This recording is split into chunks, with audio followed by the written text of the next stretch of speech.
Today's ever more complex systems are driven by ever-growing human demands and ever-growing human capability. But in 20, 50, 100 years, people are going to look back at our complex systems, compare them to their own, and they may think ours are a little bit quaint. Our panel is going to have a conversation about the future of complex systems. We'll be talking about systems that we purposely create, and systems that sort of emerge almost spontaneously, and we'll talk about what it takes to succeed in either case. My name is Larry Phobes. Leadership is my business name, and we're really glad to be here moderating this conversation because it ties a lot to my background. A lot of time at Ford Motor Company and product design, scientific research, finance, strategy, a whole bunch of things. Then to a university, Wayne State, as founding director of their Competitiveness Institute. At that point, I had the great fun to, for 8 seasons, do a TV series on Detroit Public Television, interviewing CEOs and chairs, one a week. So this whole, and a lot of the things we talked about with the CEOs and the things, my experiences from the Ford Motor days, really tie into what we're going to do here. Let me introduce the panel. Teresa Griebel. Teresa's got a long, distinguished career with NASA. She's currently the acting deputy administrator for programs at the Space Technology Mission Directorate. She's worked at a lot of different NASA facilities throughout her career, including time here at Glenn Research, which is a couple miles away. So it's your home team. That's right. Great. David Long. David Long is the founder and president of Vitech Corporation. Vitech is a company that makes model-based systems engineering software and tools that are really changing how we do systems engineering. Wanda Reeder. Wanda is Chief Strategy Officer for S&C Electric. They're a company who makes components, connections, storage, controllers that really enable one of the most complex systems we have, the electric grid.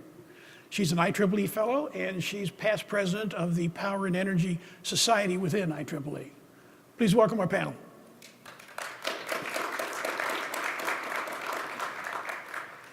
To get us started, would you each take a minute or so and tell us about what you think is, how you define a complex system, and maybe give an example?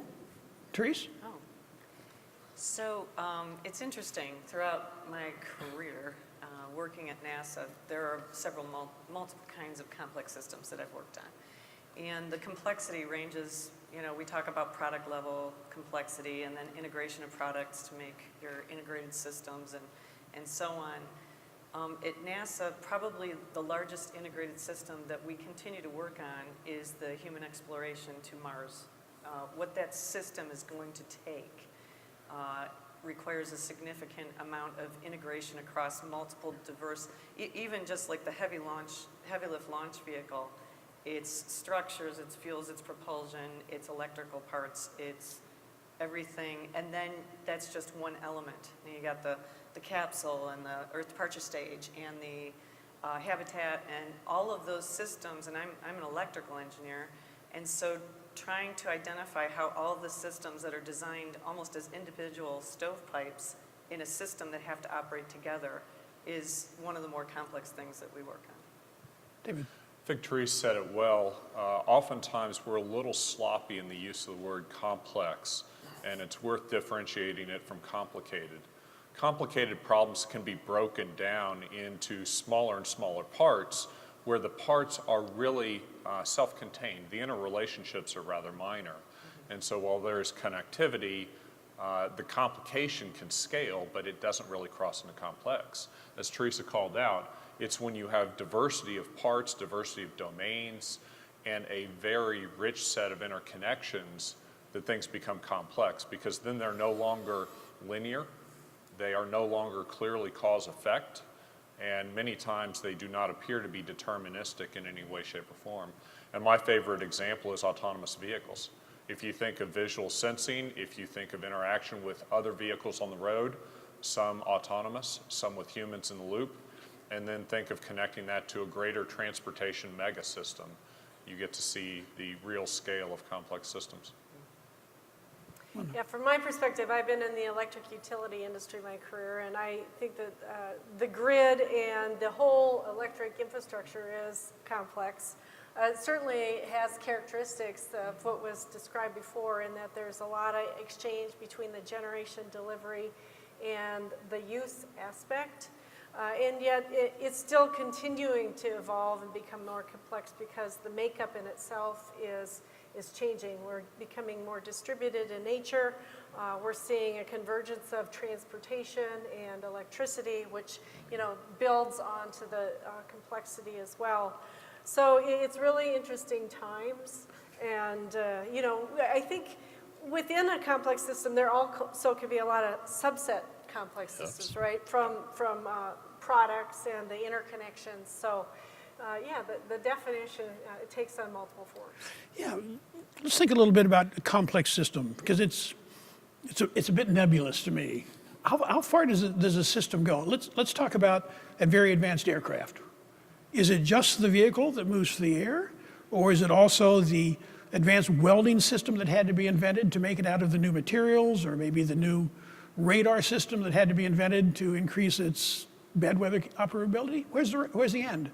So for that, I feel pretty comfortable answering a little bit.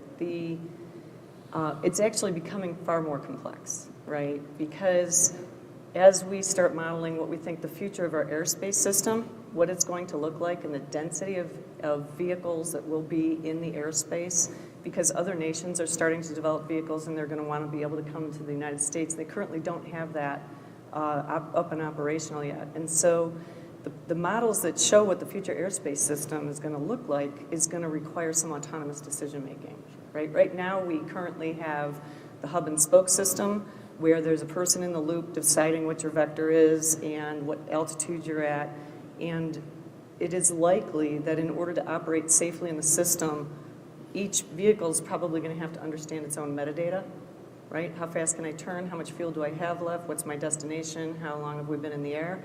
And then it has to be able to communicate to local vehicles to make decisions on rapidly if there is any occlusion that's quick. So it's not just the aircraft, but that is an element in the complex system. And to keep building on that, if you ask a systems engineer, they'll tell you virtually everything is a system. And that brings it into our domain. The reality is it's a relative term. So if you're developing a new design environment or a new tooling environment, a welding system, if it is beyond the scope of one narrow domain, it absolutely can become a complex system. The aircraft is a system. The transportation network is a system. The enterprise that is NASA is a system. So it's not just physical things, it's not just products, it is enterprises, it is social. As we go forward, are complex systems going to be more carefully planned and organized and studied for 10 years before they happen, like the lunar landings back when I was a kid watching TV? Or are they going to be more like the internet or the grid, where they almost spontaneously combust up out of the ether? What are we going to have in the future? I think probably both, but we're certainly seeing trends where the autonomous controls, the sensing, is an enabling more spontaneous systems. So we've got to think about it within the context of how do we manage emerging and evolving activity. And I think we also have to recognize that a lot of what we do day in and day out is becoming automated in different ways. So, the skill sets that we do as individuals require more critical thinking, figuring out how all of this comes together, recognizing that in the future, more and more is going to be automated in systems that evolve. To build on what Wanda just said, I think it is both. And the reason, so one of the things that's interesting to me, at NASA we have, obviously a lot of very structured systems engineering. We get criticized for it. We're government, and anytime there's an accident, we fold in a bunch of new requirements, and it can feel cumbersome. What happened in the last 10 years is we started doing more build, test, check out how it works, be allowed to fail on a smaller scale, and learn from that and more rapidly develop. And so we had a program called Desert Rats. And RATS was an acronym, which I don't recall what it means. But we would rapidly and cheaply design and develop different elements and then test them in the desert, which would be almost like a Martian-like environment. And one of the things that was fascinating to me is when they actually built up like the new space suit that they thought they would be using, it's a mock-up, right? And then they had them get in the rover, they found out that when the astronauts sat down, the avionics box came up and occluded their vision, right? And no amount of rigorous requirements, key driving requirements listing, would you have said, now what happens when the astronaut sits down to drive it? So subsequent designs had them standing up. And we never would have come up with that as a solution just by our modeling and our arguing over key driving requirements. So one of the things that they say about systems is everything has an architecture. The question is whether or not it was designed intentionally or not. And that's a perfect example. I think, if you look at major projects, major infrastructure, I think they will tend to be intentionally architected and engineered. But then with all those pieces interacting, many of them coming out of the commercial world, you effectively have systems of systems which are emergent, larger complex systems. So yeah, the answer is both. Yeah. So as we're talking about creating these more complex systems or existing in a world where they spontaneously erupt, to be successful in either of those worlds, are we going to have to just think the way we think now, a little bit better, a little bit more efficient, or do things like we do it now, a little bit more, a little efficient? Or do we totally have to change our way of thinking and totally change our way of doing business? I think the answer again is and. Okay. To me, the age that we live in now, or up to this point in time, has been defined by reductionist thinking. And that works for complicated problems. We're specialists in narrower and narrower areas, and we should celebrate that because that's given us great technology and great progress. But if you're then going to work in the complicated domain, you must look across. Now, not everybody needs to look across, but multiple people need to have that cross-cutting view of those interactions.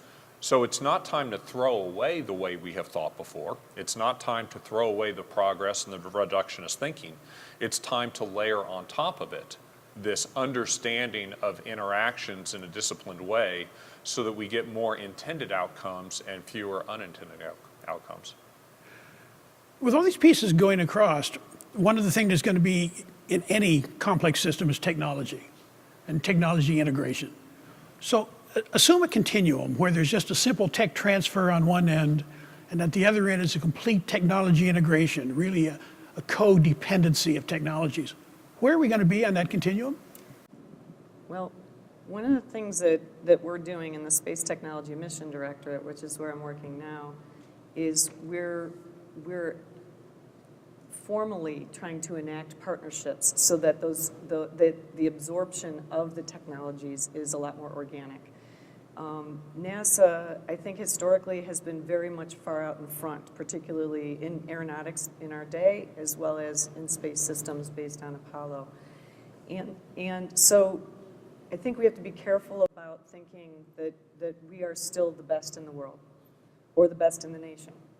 And so what we're doing is we're actively requiring partnerships with commercial entities. We're identifying where commercial entities have a common goal that we can leverage so that, because as our budget even remains constant, the buying power reduces. And so so the partnerships really are valuable from two different dimensions. One is we can do more with the money that we're given as NASA, but the second is that if an entity comes in and they're required to buy in to what it is we're doing, provide a bus for the demonstration, maybe a launch vehicle, maybe integrate a solar electric propulsion system with their demonstration mission, then they're clearly going to care about the technology that they're incorporating into their vehicle, and hopefully it becomes part of their business case or their business model moving forward, and the infusion is far more organic if we set up these kinds of management practices. We're talking about you're talking about the technology going with partners and associated groups. What about technology going into completely different sectors? I mean, is there technology from NASA that's going to show up in my toaster? Well, probably already is. So We have a tech transfer program, and we also, where people can log on to websites. Our software is licensed to anyone who needs to use it, particularly in the United States. And we also have a magazine that we publish every year called Spin-Offs. And so it's actually a fun document. It comes out around Christmas. We're just about to release it. And a lot of the things that that NASA does do become something in a different dimension. When I was a student at NASA, my boss was working on materials, my group was working on materials for survivability in low Earth orbit, and as part of that, he developed some diamond-like coatings, which Bausch & Lomb adopted for their sunglasses. And so a lot of what we do try to find ways to connect with other industry needs, and more to the point, as we move forward, trying to adopt what external entities are doing to solve our problems is more of what I think we need to do, because the world is moving so much faster now, and being able to, and not reinventing things as NASA is an important aspect. Is there technology like that that comes into the grid system at some point from the space work? Well, absolutely. You know, I think in the last few years, we've seen energy storage come into play. It offers a lot of promise in the grid space, as you well know. It's truly a real-time system where we have to balance load and generation. And to the extent that we can have energy storage, it's really a game changer. And you think about, you know, the iPhones and all the work we had to do to figure out how to manage the lithium-ion battery and just give us, we're always challenged with making sure our phones are charged anyway, but they've gotten a lot better. You know, and that knowledge has helped us with, like, the Tesla batteries, right, in you know, electric transportation. And then we think about, you know, how the batteries in transportation is helping get us volume and moving us forward on chemistries that can really be applied grid scale. And now all of a sudden, once you get energy storage at grid scale, you have the wherewithal to bring a lot of generation sources locally, microgrids. And you start looking at the systems and microgrids, and they're not that far off from what you have to do in electrifying airplanes. That's right. So, you know, this is just an example where I think in yesteryear, I might have grown up in the automobile industry or in the space industry or in the electric grid industry. And all of a sudden now, we can learn from one another and really expedite the rate of tech transfer. And I think, you know, it's interesting in that our networks and our relationships need to, you know, kind of develop a lot differently than what they have in the past. Mm-hmm. So partnerships is a good way to facilitate that exchange.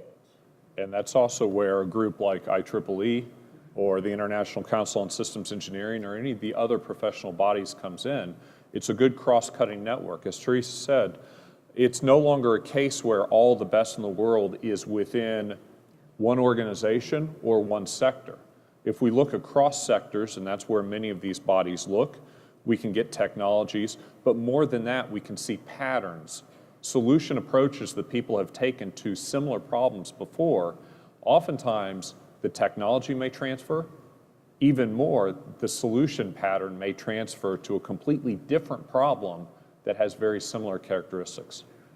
So how do we manage this process about information going to and from sectors? I mean, how do we bring the right people to work on the right project using the right technology and focus on the big goal, but while they're focused on the goal also not still stay flexible and nimble and not just spin in circles? It seems like a complicated equation to solve. It absolutely is. I mean, we can't trivialize that, right? I think that communication has become so much more robust just in general, right? The internet. And I really think the next generation of people coming into engineering now are going to be game changers, right?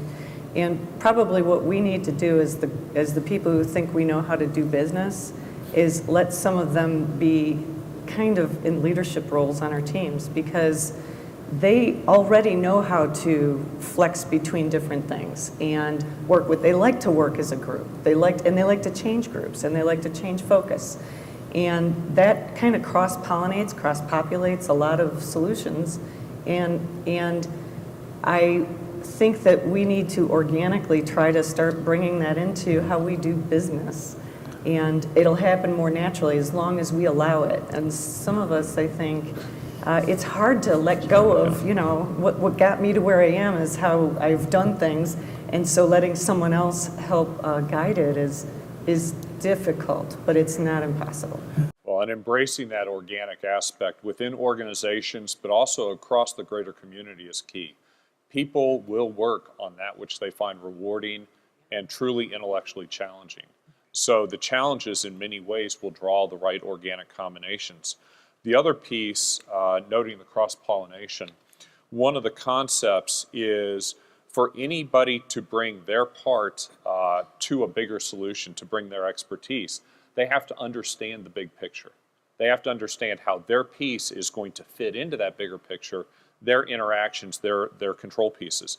That's probably where leadership comes in, is to remind us of what the big picture is that we're trying to solve, where your piece fits in, what you must interact with, and then turn people loose. Let them do what they do best.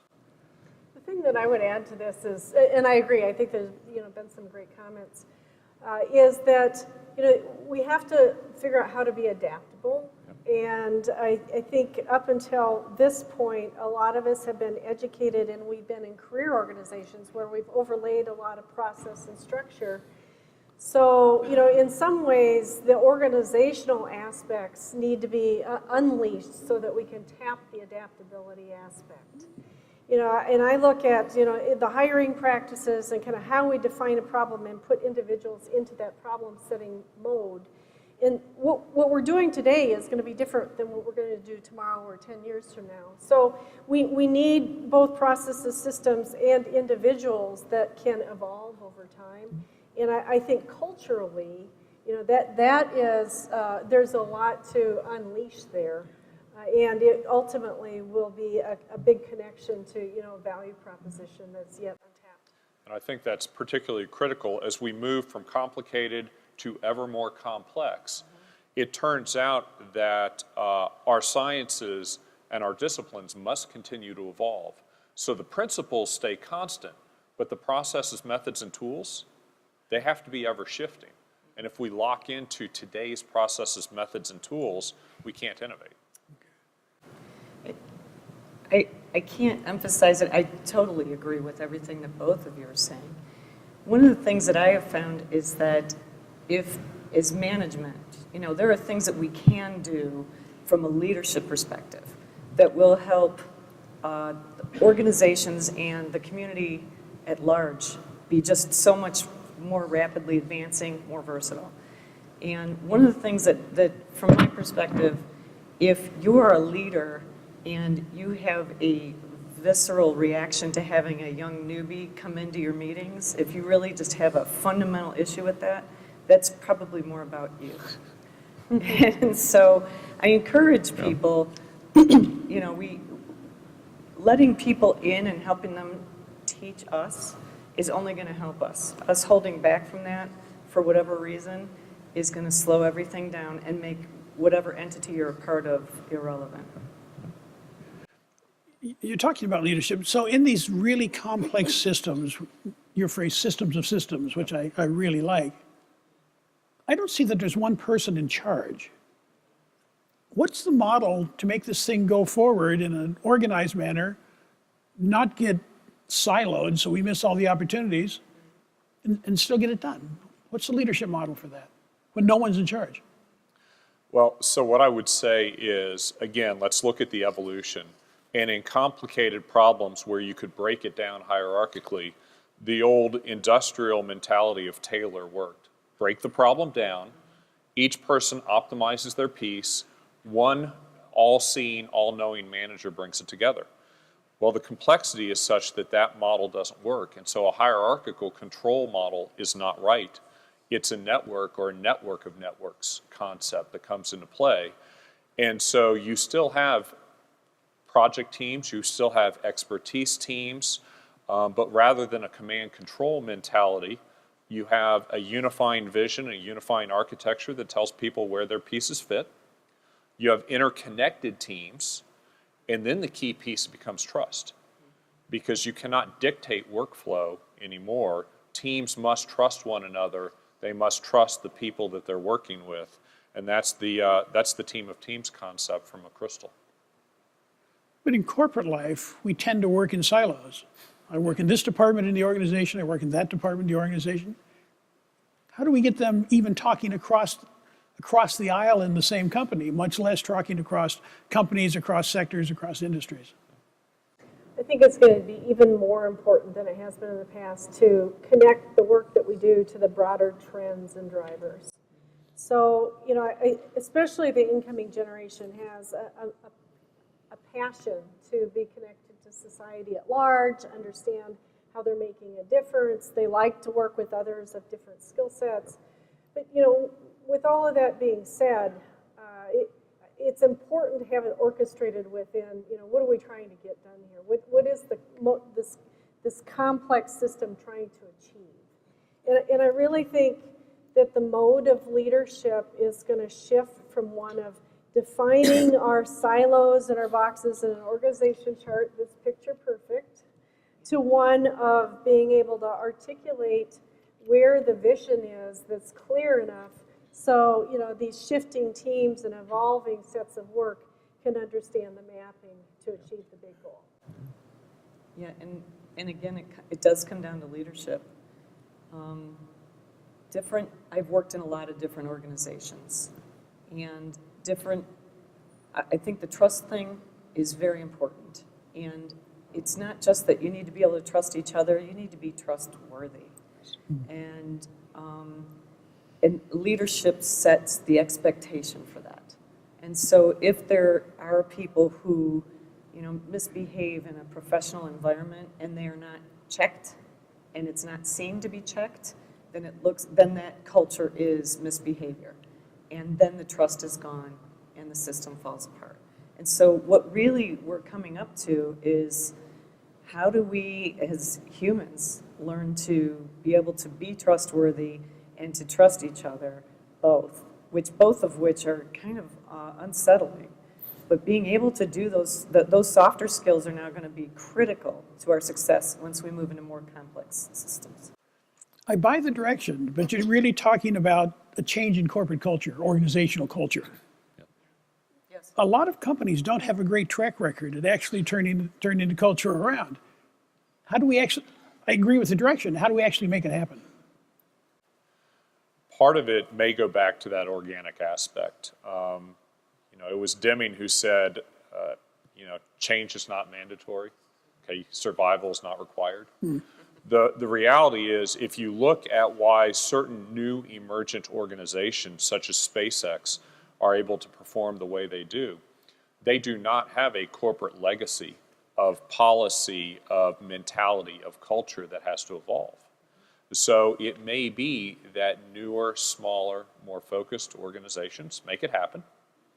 In other cases, it may be that the organization feels the need to make the change, and it's not just the strong leadership at the top, it's ultimately the middle managers that make it happen. Absolutely. Okay? The final thing that I will say is there's something called Planck's principle, which basically holds that if a change is big enough, that it only takes place when the old generation ages out.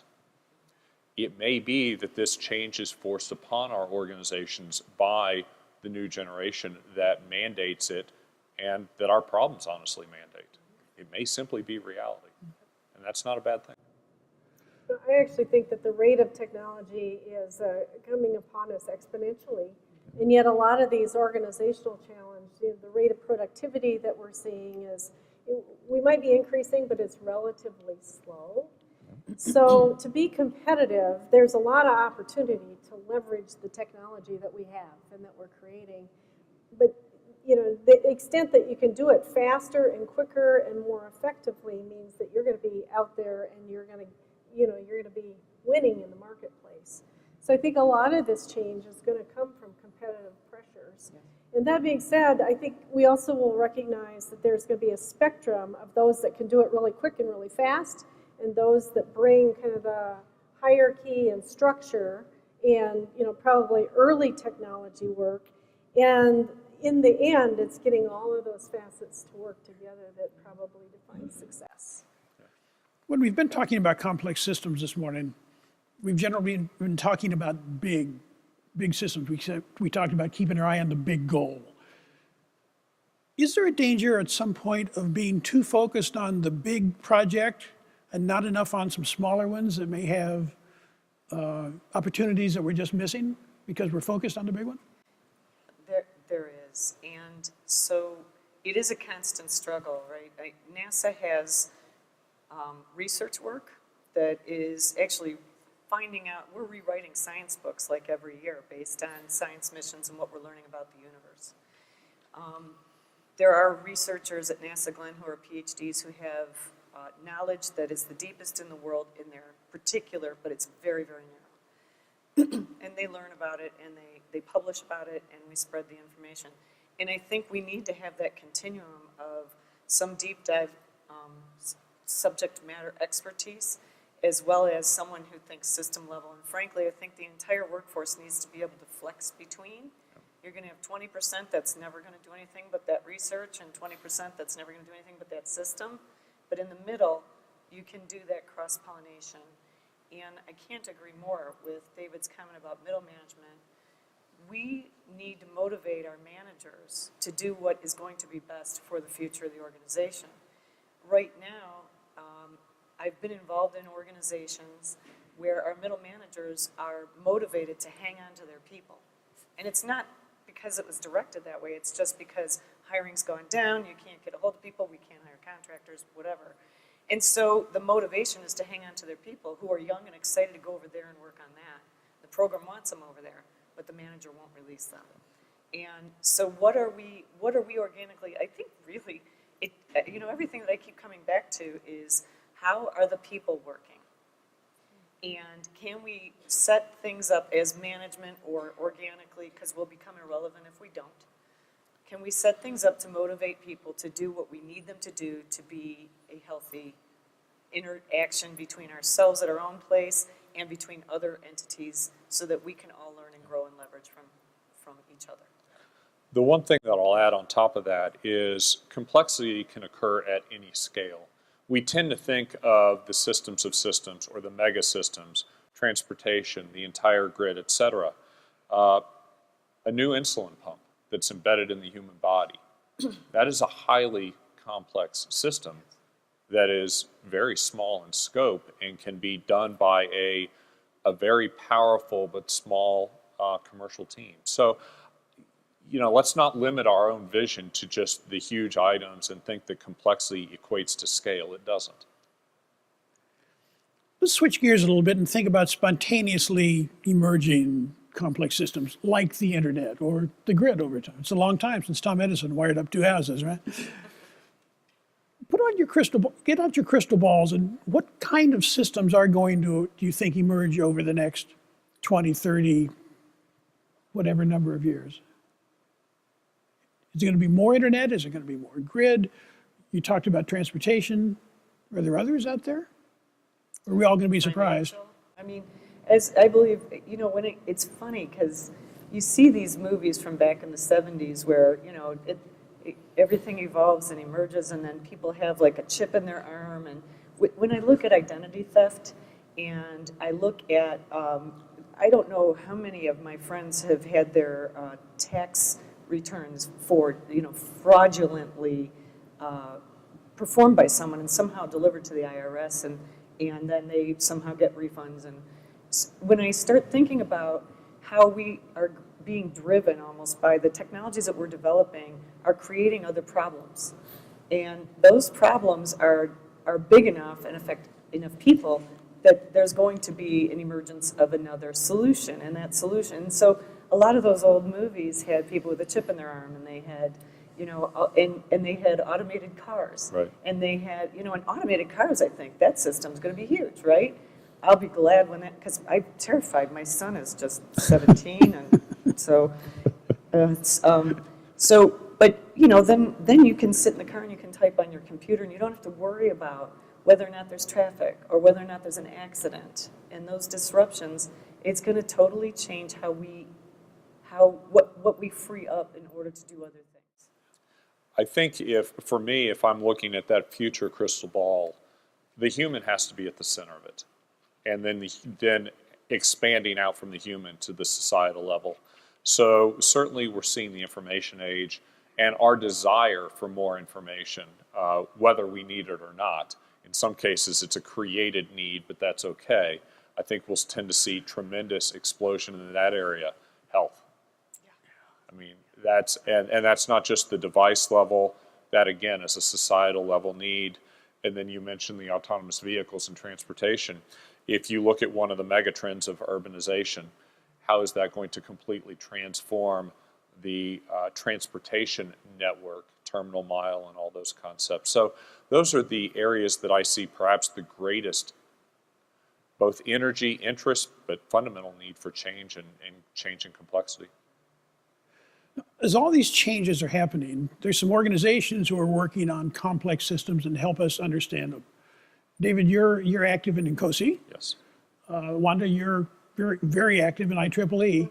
How do those kinds of organizations, how does their work complement a practitioner in the field like NASA?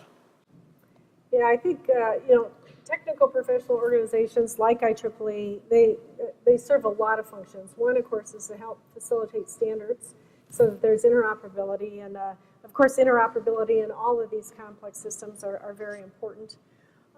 The 802 series of standards facilitated a lot of, communication exchange. So that's one example, but that's only one of many. There's, a lot of papers and professional writing, and that establishes a technical basis for exchange, not only in a core discipline, but across disciplines as well. There's many conferences to facilitate networking. And of course, then I think there's an educational element where there's webinars and, keeping on top through educational units and such. So it can become a home where you have your technical community, and relationships evolve over the years. The trust factor, finding mentors that are outside of your core piece of work is very important. But beyond that, it really is an embodiment of technical exchange that facilitates innovation. And for innovation to occur, you've got to have a rich ecosystem of ideas. Everything that Wanda just mentioned are ways that ideas spread and best ideas propagate. One of the key things that I think needs to exist, and I think IEEE is working in this area, and COSI certainly is to create a sense of systems literacy. As we become specialists in narrower and narrower areas, that's great, but how do we complement that with awareness of the greater interconnection in the greater world? I think IEEE does that. These societies do that. Yeah, and I would say also one of the things that is becoming apparent to me is that a lot of innovation occurs at the intersection of different technical. And so there are things that several people at NASA Glenn have been working on. Electrifying aircraft, the energy density might not be available for a long time that's necessary for a large aircraft. So how do we maybe work with the structures people to make the structure that's necessary for the aircraft part of the energy system, because it's going to have structure too. So as we move forward, being able to bring competencies together in areas where they don't normally work together, which might be at systems engineering conferences or things of that nature, I think it's going to be very important as we move forward, because we do become stovepiped, and some of the best solutions are from a different discipline working on a different problem. And if we inchworm our way towards learning and growing in our own field, it'll be 100 years versus maybe 2 to solve a problem. If we can have that continued crosstalk and openness. David spoke a couple minutes ago about societal issues with complex systems. The assumption seems to be that complex systems will be developed in the quote-unquote modernized world. What happens to the underdeveloped world? Does the economic gap between those two worlds grow, or does it benefit by complex systems? It can, but I think that's actually more a manifestation of how we treat it than the underlying condition. One of the things, if you look at transformation, let's take the Tesla example. It is easier to create Tesla than transform GM to become Tesla. Likewise, if you take perhaps an underdeveloped region that is lacking infrastructure, then the good news is they do not have the burden of maintaining that infrastructure. If you can simply deploy the new infrastructure, deploy wireless without the need for an existing cable network, we have the opportunity to leapfrog if we seek that out. So we can either expand the gap or close the gap. That's on us. And I think the leapfrog is likely. Certainly we can bring technologies to bear that aren't so dependent on other things that can apply locally.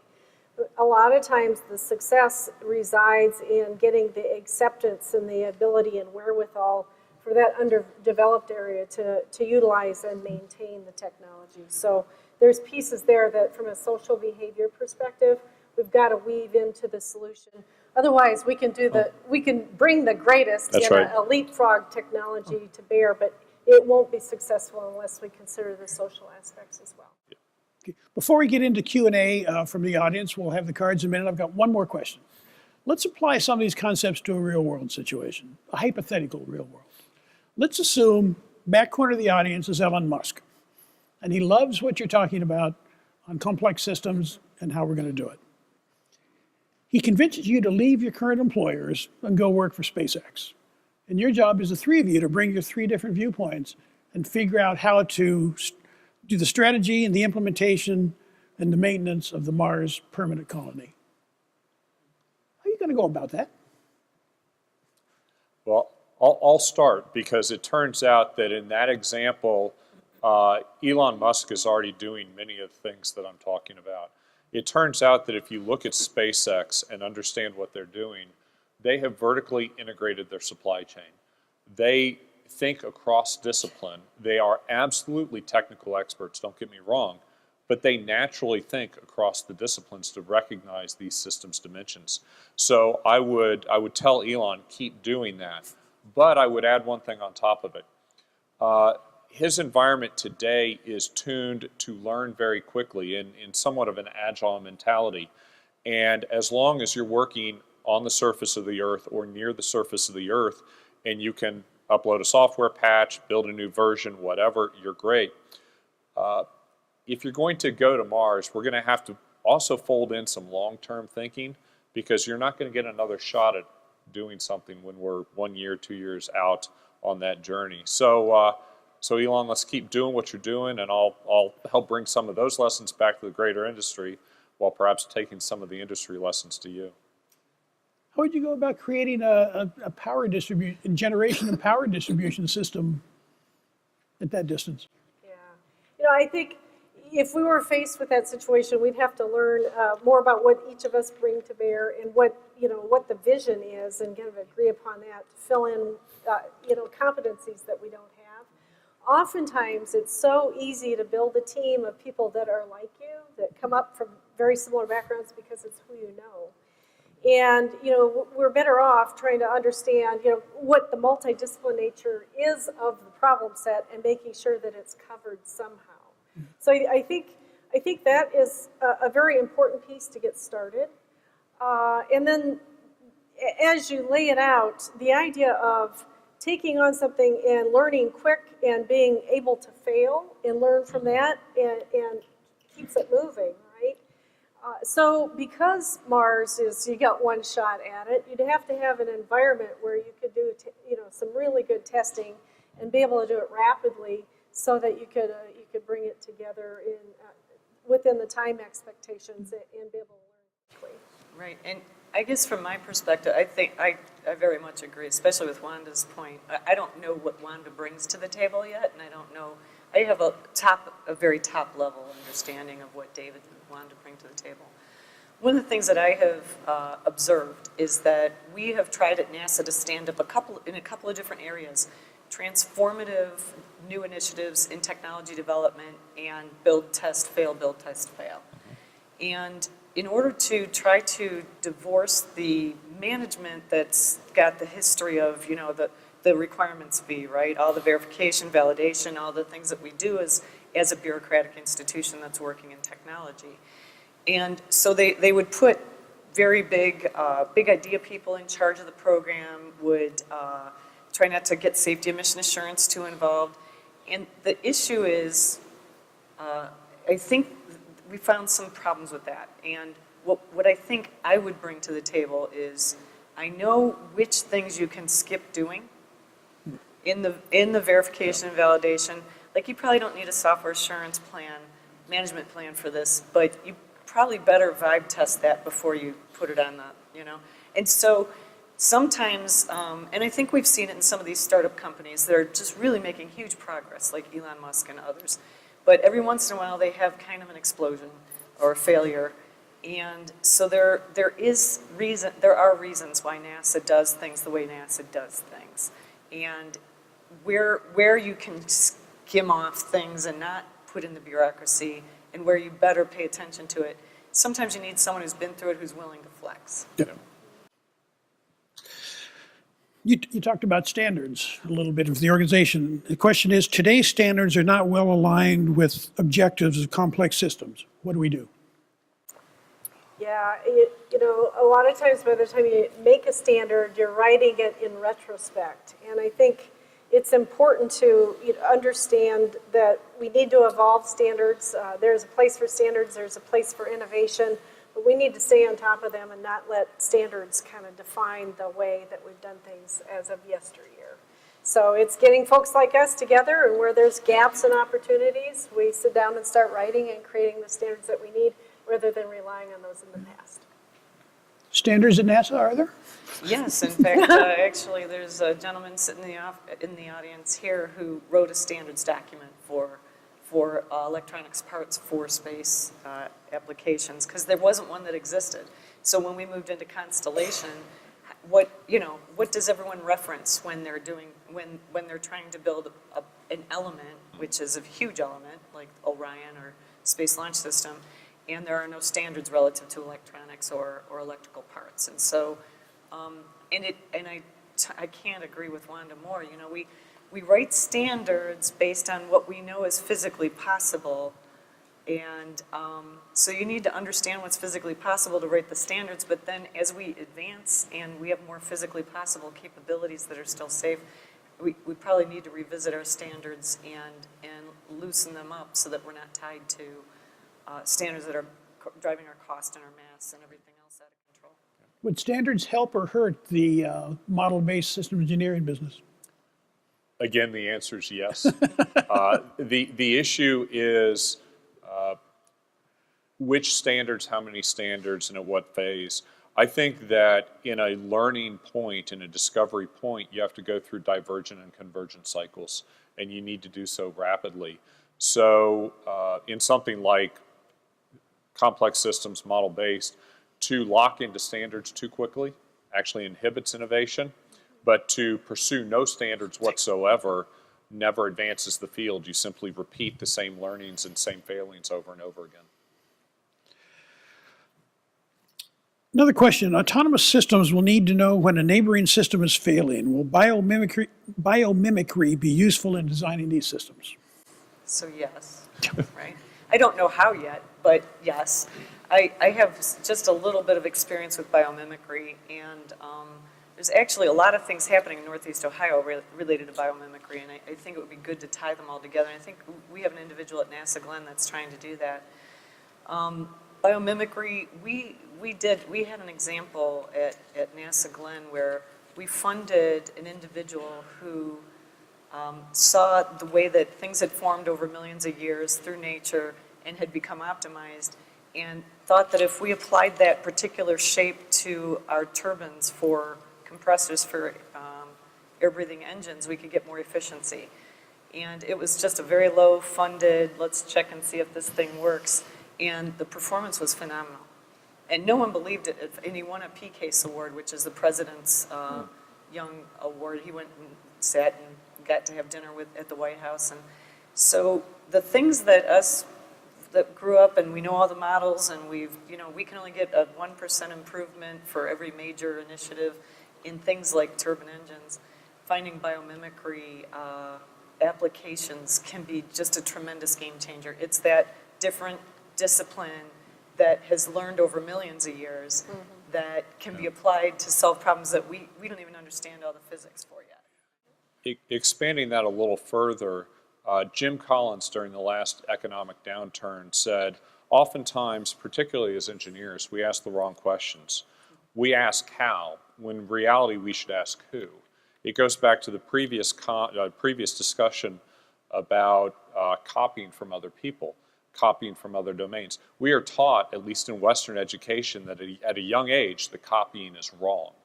It turns out that copying answers that work, looking for people who've already solved the problem, or perhaps nature having solved the problem, copy where you can.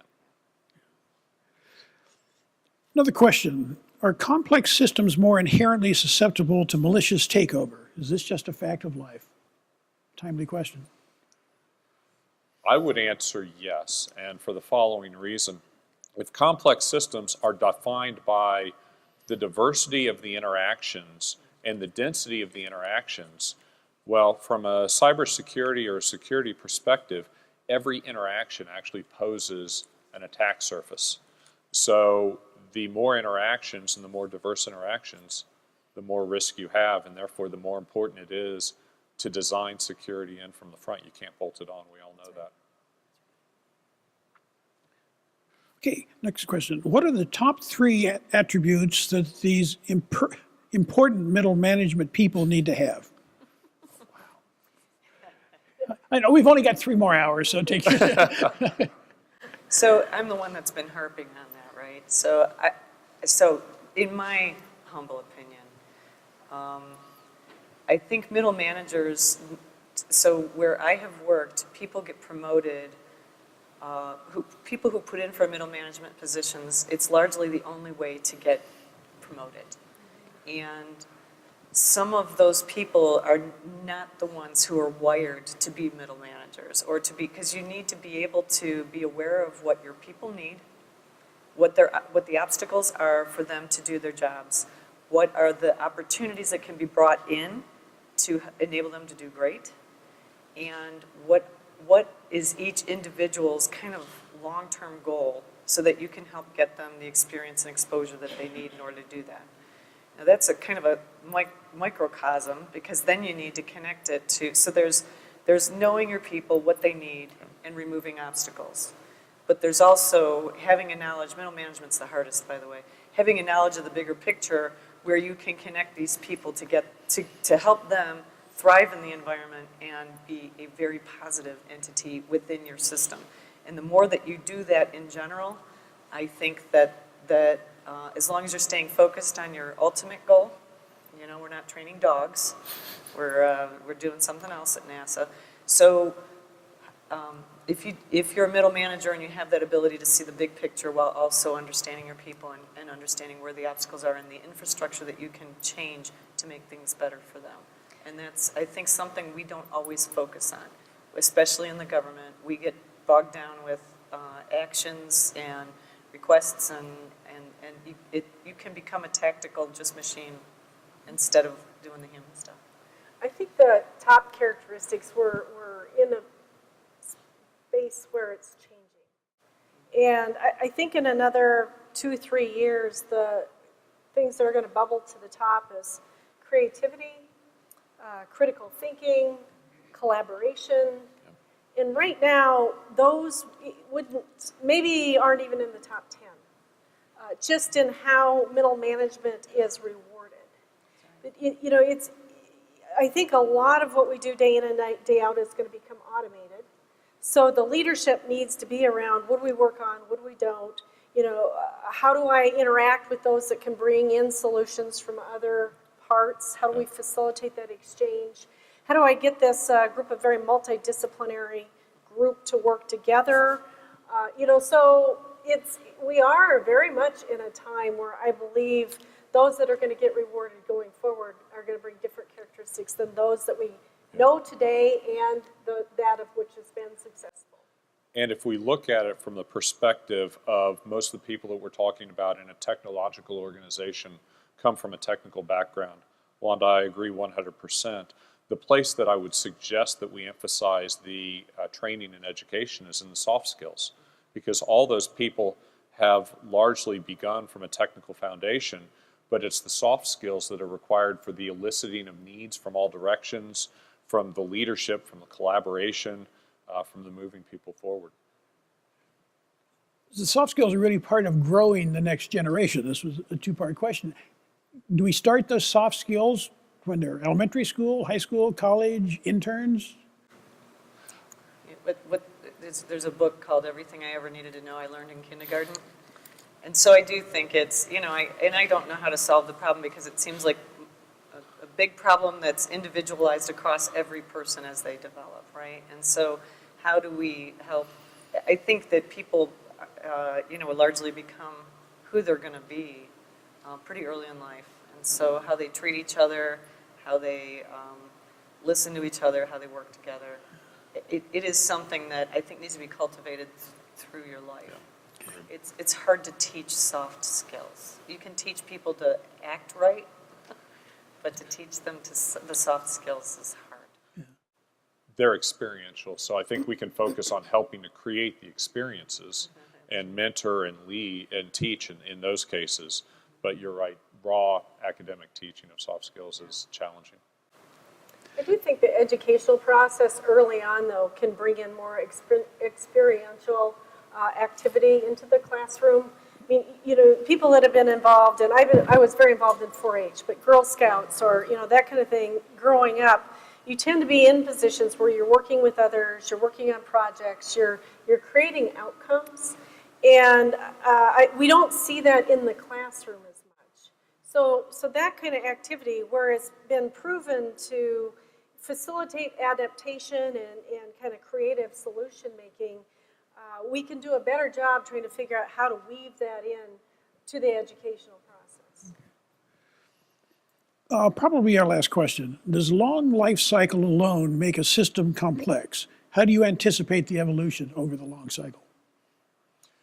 Long life cycle itself does not make a system complex, but it raises the likelihood that it is going to become complex over the life cycle.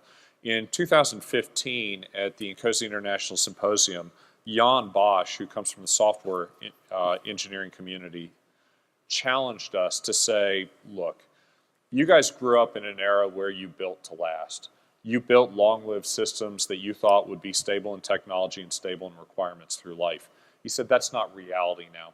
The environment is changing too quickly. The technologies are changing too quickly.